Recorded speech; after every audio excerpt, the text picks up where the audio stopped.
Good morning, everyone. My name is Jenn Katon. My pronouns are she, her, and hers, and I'm a member of the Worship and Music Committee. It is my pleasure to welcome you to First Parish Plymouth, whether with us physically or at home. For the first half of our service, we will record and post on Facebook and YouTube. The second part of with our personal sharing is not recorded. Our music director is Sandi Hammond. Our technical director today is Melville. Our minister, Arthur Boyd, will be back next week. Whoever you are, whomever you love, whatever you believe, wherever you are in your journey, come walk with us this hour. Let us walk together this hour. Happy Boxing Day.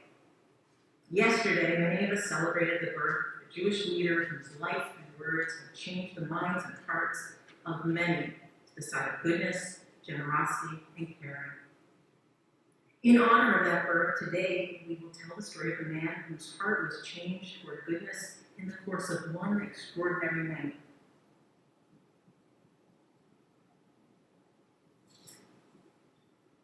For our child slaving, we will hear the classic during our service, we will hear the classic story written by the great Unitarian writer Charles Dickens. It seems appropriate then to use some of his words to start our service and light our chalice.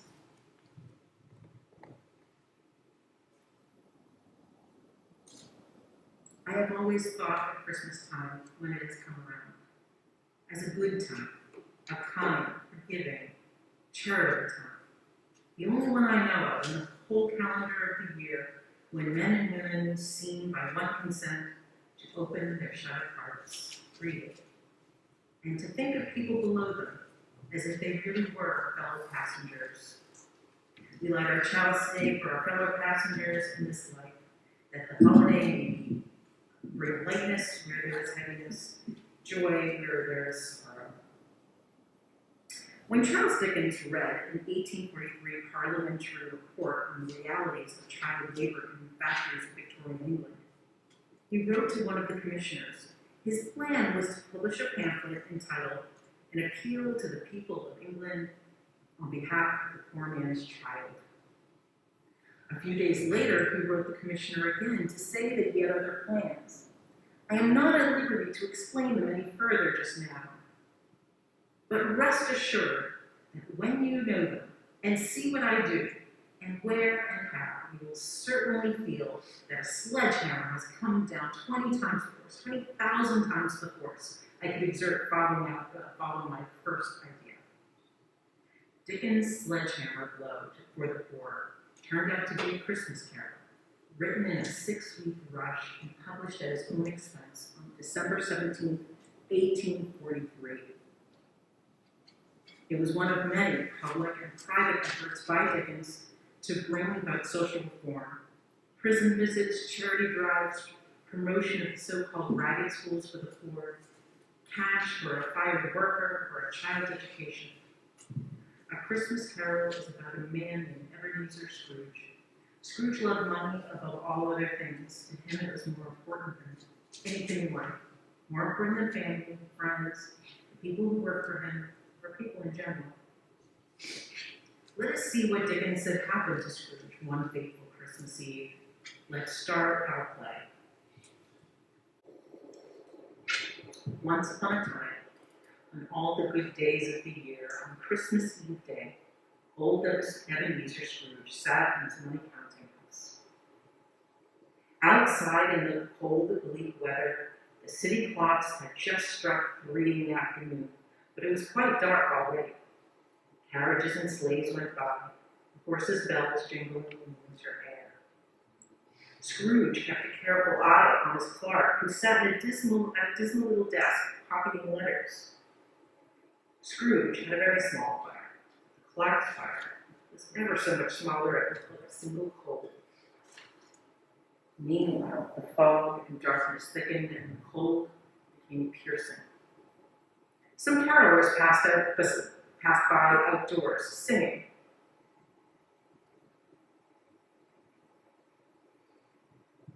Christmas. Bah!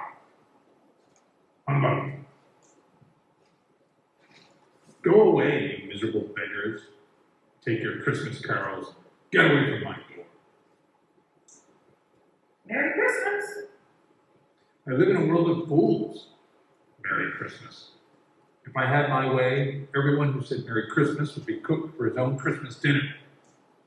Back door! Upon the instant Scrooge had sat back at his desk, the door opened. Have I the pleasure of addressing Mr. Scrooge or Mr. Marley? Mr. Marley's been dead these 7 years. He died 7 years ago this very night.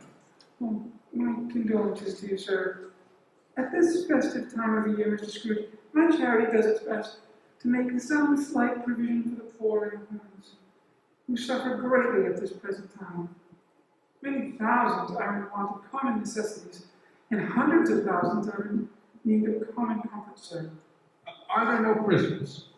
And the union work houses, are they still in operation? They are. I wish I could say that they are not. Oh, I was afraid from what you said at first that something had occurred to stop them in their useful course. I'm very glad to hear it.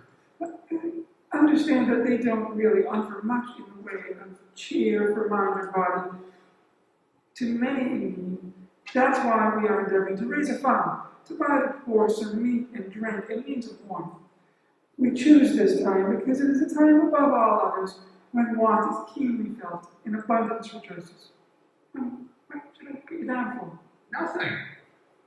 Taxes support the establishments I've mentioned. They cost enough. Those that are badly off should go there. Oh, many can't go there, and many would rather die. If they would rather die, they had better do it and decrease the surplus population. Good afternoon, ma'am. Merry Christmas. Merry Christmas. Seeing clearly that it would have been useless to pursue her point, the gentlewoman withdrew, and Scrooge resumed his work with an improved opinion of himself. At length the hour of closing arrived, and Bob Cratchit, the clerk, stood up and put on his scarf. You want all day off tomorrow, I suppose. It's quite convenient, sir. It is Christmas. It's not convenient, and it's not fair. I pay a day's wages for no work. It is only once a year. Poor excuse for picking a man's pocket every 25th of December. I suppose you must have a whole day. You should be here all day earlier next morning. I promise. Good night, sir. Merry Christmas. Bah! Humbug! Humbug, I say. Something amazing is about to happen to Ebenezer Scrooge. A star of truth is about to shine in his life, and he has to find the courage to follow it. How do you like the story so far? Charles Dickens knew what it was like to be poor. When he was 12 years old, his family lost all that they had and were sent to jail for poor people. Charles Dickens was sent to work at a factory for 10 hours a day to pay his family's debts. Later, he worked as a clerk like Bob Cratchit. All his life, Charles Dickens wrote books about how hard things were for poor people. He used his gift of storytelling to help others. Let's get back to our story. Scrooge went home to his chambers, which once belonged to his dead business partner, Jacob Marley. They were a gloomy set of rooms in an old and dreary building where nobody lived but him. The yard around the building was so dark that Scrooge had to grope with his hands. As he found the doorknob and the key to lock, suddenly the door knocker before him had transformed. He saw not a knocker, but Jacob Marley's face. Scrooge had not given a thought to his former business partner, Jacob Marley, since he mentioned him that afternoon. As quickly as it transformed into Marley, it turned back again into an ordinary knocker. Scrooge put his hand on the key, turned it sturdily, and walked in and lighted his candle. Humbug! Scrooge walked through his rooms to see that all was right. Nobody under the table, nobody under the sofa. Small fire in the grate, spoon and basin ready, nobody under the bed. Nobody in the closet, no one in his group dressing gown, which was hanging in a suspicious attitude upon the wall. Quite satisfied, closed his door and locked himself in, double locked himself in, which was not his custom. And then he put on his dressing gown and his nightcap and sat down before the fire. Humbug. As Scrooge sat there, he heard a clanging noise deep down below, as if someone were dragging a heavy chain in the cellar. He heard the cellar door fly open with a booming sound, and then heard the noise coming up the stairs.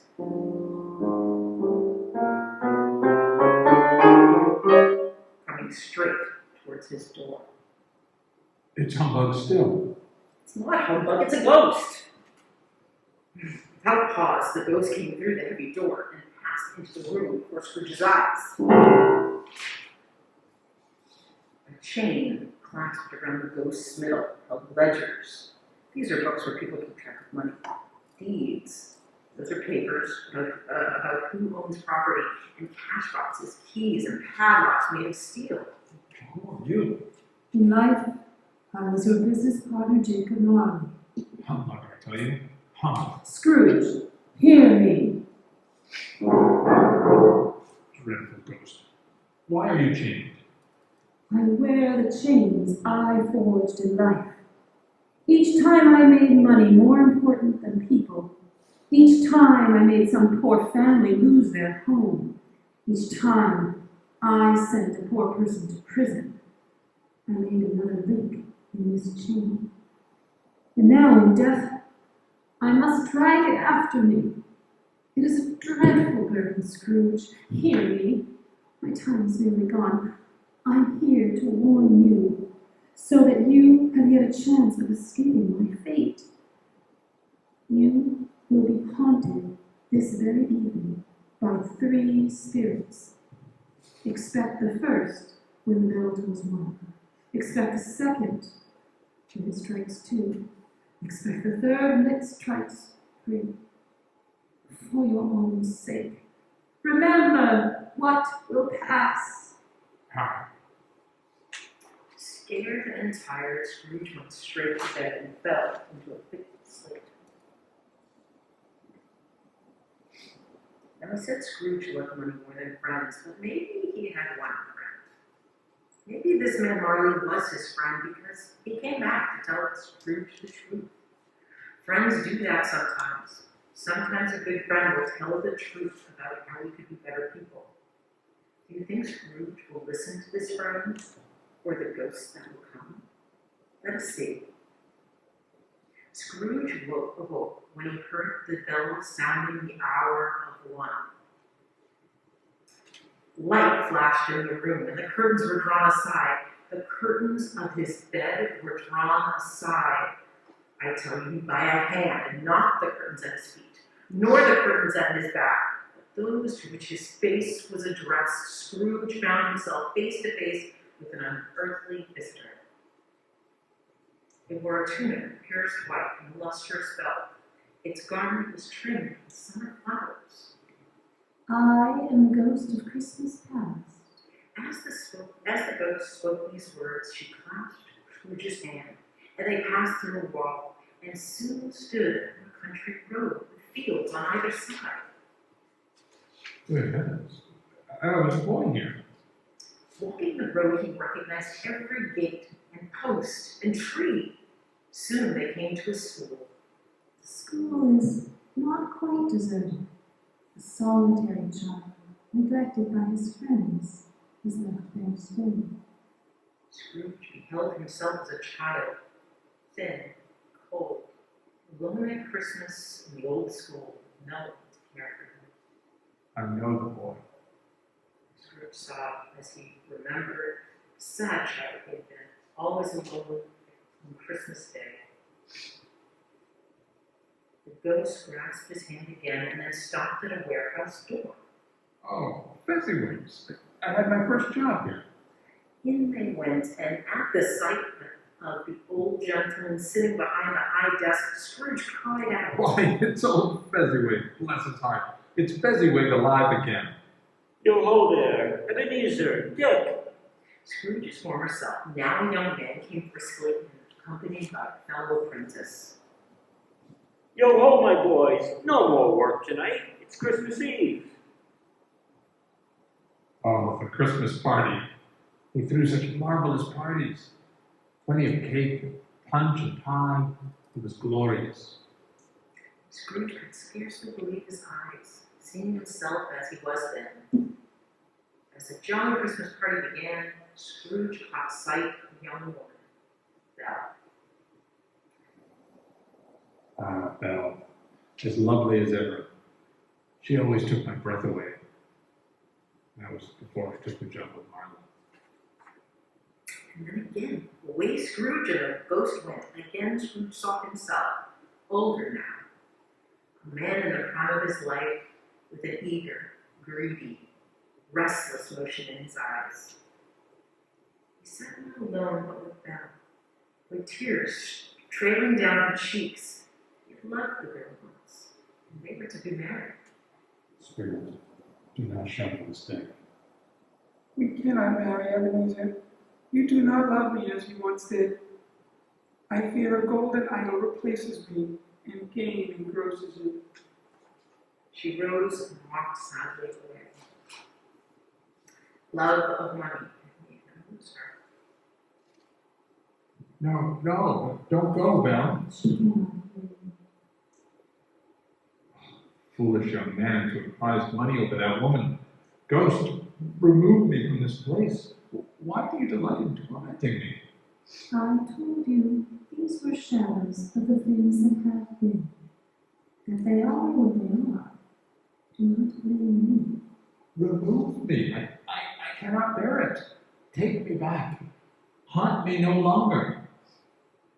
Scrooge found himself in his own bedroom and fell heavily back to sleep. When the star of truth shone into Scrooge's life, he had the courage to follow it and see what treasures its light revealed. Some were painful, but valuable all the same.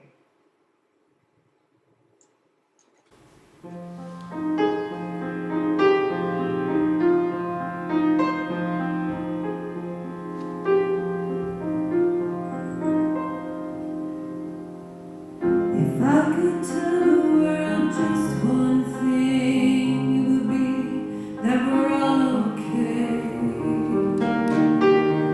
And not to worry, 'cause worry is wasteful and useless in times like these. I won't be made useless. I won't be idle with despair. I will gather myself around my faithful light. Does the darkness most fear? My hands are small, I know, but they're not yours. They are my own, but they're not yours. They are my own, and I am never broken.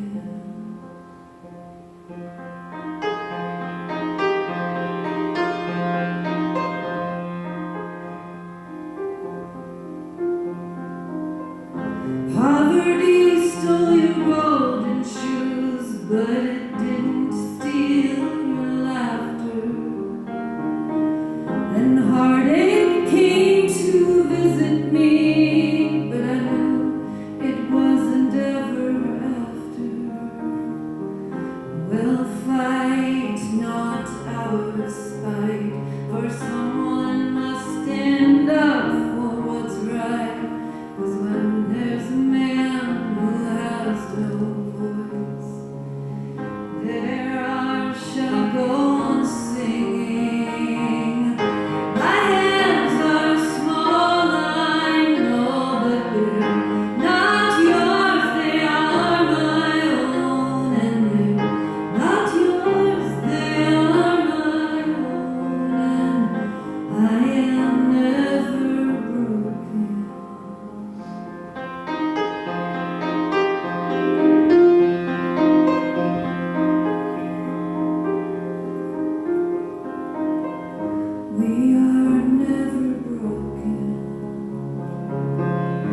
We are never broken. We are God's hands. We are God's eyes. We are never broken. We are never broken. We are never broken.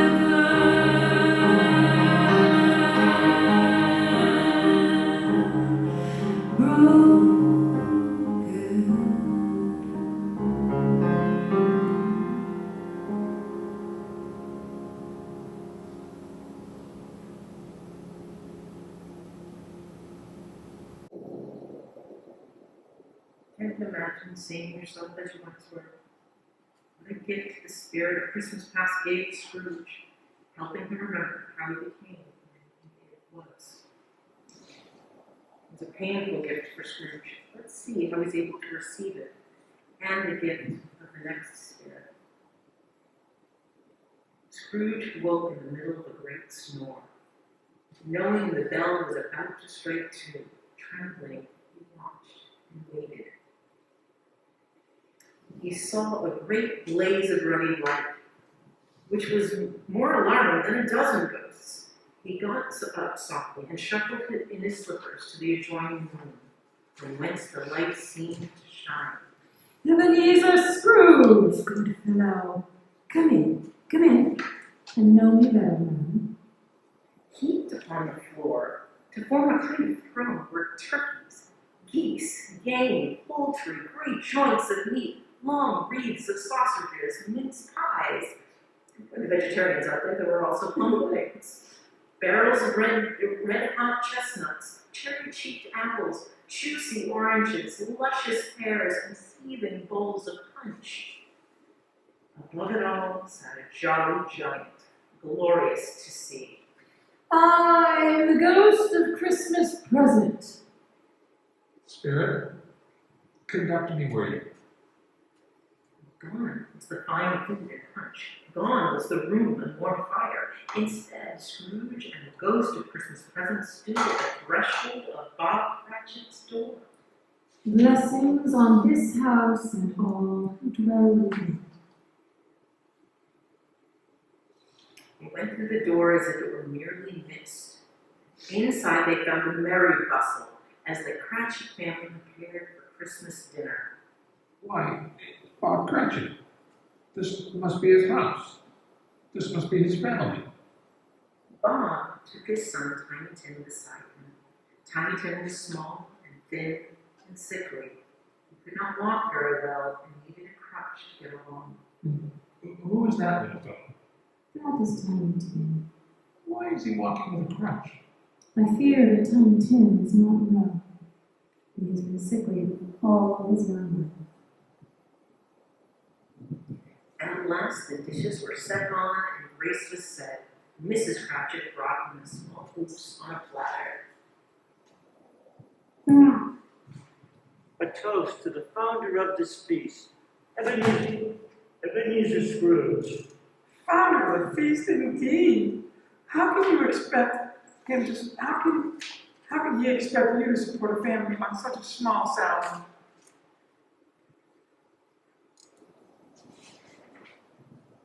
My dear, it is Christmas, and we are meant to be generous with all, even Mr. Scrooge.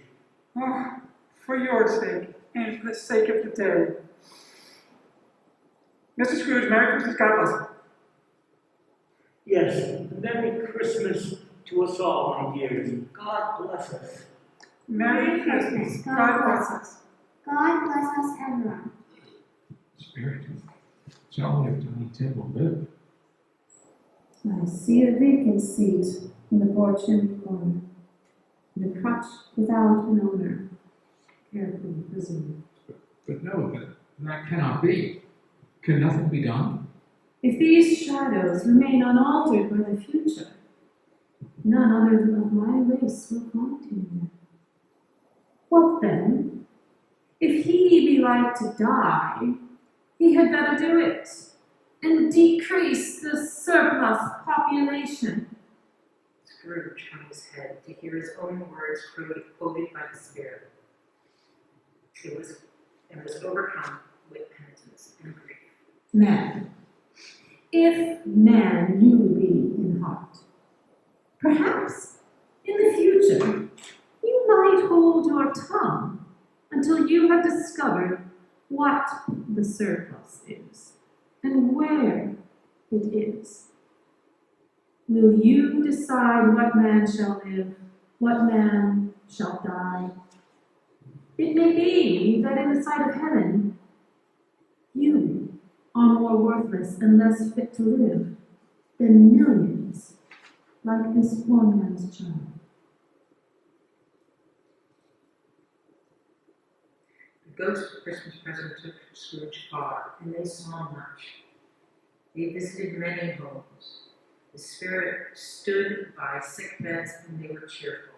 On foreign lands, and they were close at home. By struggling men, and they were patient in their greater hope. By poverty, and it was rich. In hospital and jail, in misery's every refuge, he left his blessing and taught Scrooge his principles. It was a long night. If it were only a night, Scrooge had his doubts of this, because the Christmas holidays seemed to be condensed into a space of time where they passed together. It was strange, too, that while Scrooge remained unchanged in his outward appearance, the ghost grew older, clearly older. Scrooge had observed this change, but spoke nothing of it, until they left a children's 12th night party.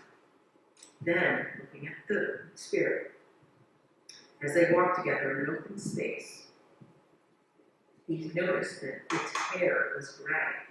Are spirits' lives so short?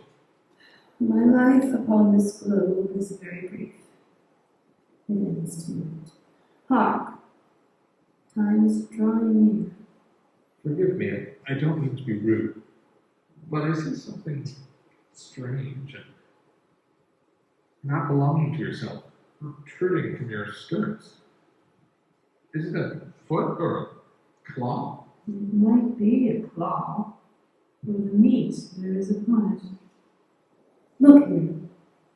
From the folds of its robe, it brought two children, wretched, abject, frightenful, hideous, miserable. They knelt down at its feet and clung upon its outside its garments. Look here. Look down. Look here. They were a boy and girl, yellow, meager, ragged, scowling, wolfish, but prostrate too in their humility. Instead of round, apple-cheeked faces, it seemed a stale and shriveled hand, like that of age, and pinched and twisted them, and pulled them into shreds. No degradation, no perversion of humanity in any degree. Through all of the mysteries of the wonderful world had monsters half so horrible and dread. Scrooge stared back, appalled. Having them shown to him in this way, he tried to say they were fine children, but the words choked themselves rather than be party to such a lie. Spirit, are they yours? They are man's.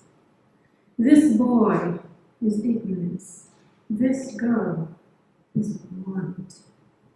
They wear them both in all their degrees, but most of all, they wear this boy. For he is the downfall of you and those like you. Deny it, slander those who tell it, admit it, but do nothing about it, then doom will engulf you all. Have they no refuge or resource? Are there no prisons? Are there no workhouses? Because the gift of truth from the ghost of Christmas past, Scrooge had seen himself as a lonely child, transformed into a man more inspired by greed than love. Because of the gift of the ghost of Christmas present, Scrooge was seeing the hidden home life of his worker, Bob Cratchit. He had seen a silky child who blesses everyone. This touches the old miser's heart. It must have made Scrooge think. Here was a boy whose life was far worse than his, except this child of a loving family. What gift do you think the next spirit will bring? How will Scrooge react? Let's find out. Scrooge lifted his eyes and beheld a solemn phantom, draped and hooded, coming toward him. It was shrouded in a deep black garment, which concealed its form, and left nothing visible save an outstretched hand. I am in the presence of the ghost of Christmas yet to come. The ghost did not answer, but pointed downward with its hand. You are about to show me shadows of the things that have not happened, but will happen in time. Is that so, Spirit? Although used to ghostly company, by this time Scrooge feared the silent shapeless so much his legs trembled beneath him. He found that he could hardly stand. Lead on. Lead on. The night is waning fast, and it is precious time to me, I know. Lead on, Spirit. Scrooge looked to find himself outside the door of Bob Cratchit's house once again. Why do they weep, Spirit? The spirit said nothing, just pointed to Bob Cratchit coming up the street, head bowed down. Cratchit sighs and squares his shoulders as he opens the door.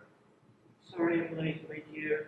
I was at the churchyard visiting Tiny Tim's grave. I promised him I would visit often. Oh, Bob, I miss him so much. So do I, my dear, and so do we all. It's enough. Cruel Spirit. Is there no hope that Tiny Tim could live? The spirit said nothing, just raised one ghastly arm and pointed. The next moment, the spirit and Scrooge stood in a graveyard. The spirit pointed to one of the graves. What is this place? Is this where Tiny Tim is buried? The ghost said nothing still, but merely pointed at the headstone. Scrooge crept towards it, trembling as he went. Following the finger, he read on the stone of the neglected grave his own name. Ebenezer Scrooge. No, Spirit. Oh, no. The ghost of Christmas yet to come did not stir, did not move. Hear me. I am not the man I was, good Spirit. Assure me that I may change these shadows you've shown me if I change my life.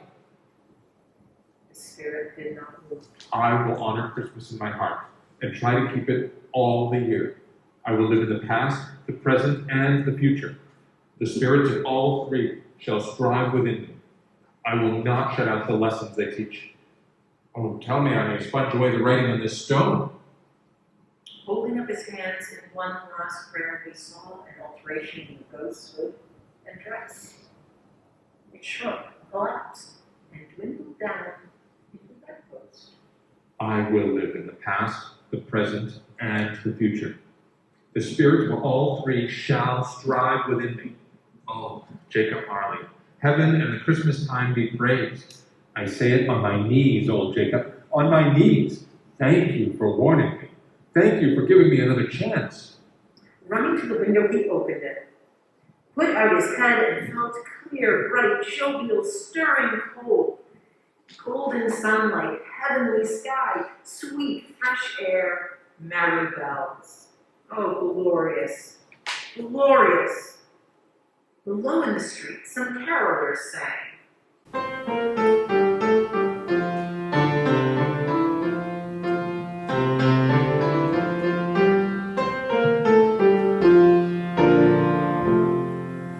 Good King Wenceslas looked out on the feast of Stephen, when the snow lay round about, deep and crisp and even. Brightly shone the moon that night, though the frost was cruel, when a poor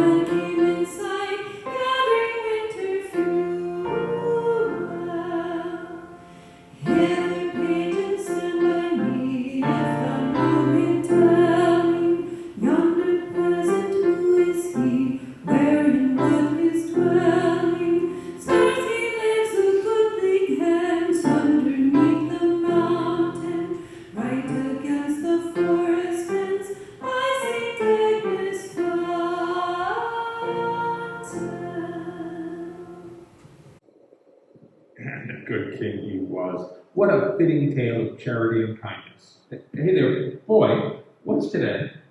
Today, why Christmas Day? Saints be praised, it is Christmas. I haven't missed it. Fine fellow, do you know if they've sold the prize turkey hanging in the store? You know the one. The one as big as me? It's hanging there. Oh, go and buy it. Tell them to bring it here. Yes, sir. That's why I went to him. It must be Christmas in America. I'll send it to Bob Cratchit. He shan't know who sends it. It's twice the size of Tiny Tim. Scrooge dressed himself in all his best, and at last went out into the streets. Scrooge regarded everyone with a delighted smile. He went to church, walked about, watched the people, patted children's heads, talked with beggars, and found that everything yield him pleasure. Day after Christmas, Scrooge was early to the office. He was waiting when Bob Cratchit entered, a little late. Mr. Cratchit, what do you mean by coming in this late? I'm very sorry, sir. It won't happen again. Bob Cratchit, I cannot stand this any longer. Therefore, I'm going to raise your salary. Raise it, sir. Are you feeling well, Mr. Scrooge? Better than ever in my whole life. A Merry Christmas, Bob. And maybe a merrier Christmas, my good fellow, than I've given you for many a year. You are serious. And a Merry Christmas to you, sir. Not only do I intend to raise your salary, Bob Cratchit, I intend to provide Tiny Tim with the finest medical care that can be found. Tiny Tim, how do you know about my science, sir? Oh, never you mind right now. I have quite a tale to tell, such as you would never believe. We'll discuss that all this very afternoon, Bob, over a cup of Christmas punch. For now, let's make up the fires. Buy another bucket of coal before you dot another I, Bob Cratchit. Scrooge was better than his word. He did it all, and infinitely more. And to Tiny Tim, who did not die, he was a second father. He was as good a friend, a good a master, as good a man as the good old city knew, or any other good old city, town, or borough in the good old world.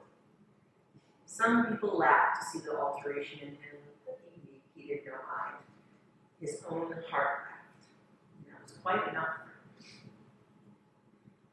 It was always said of him that from that great night forward that he knew how to keep Christmas well, if any man alive possessed the knowledge. May that truly be said of us, and of us. And as Tiny Tim observed, God bless us, everyone.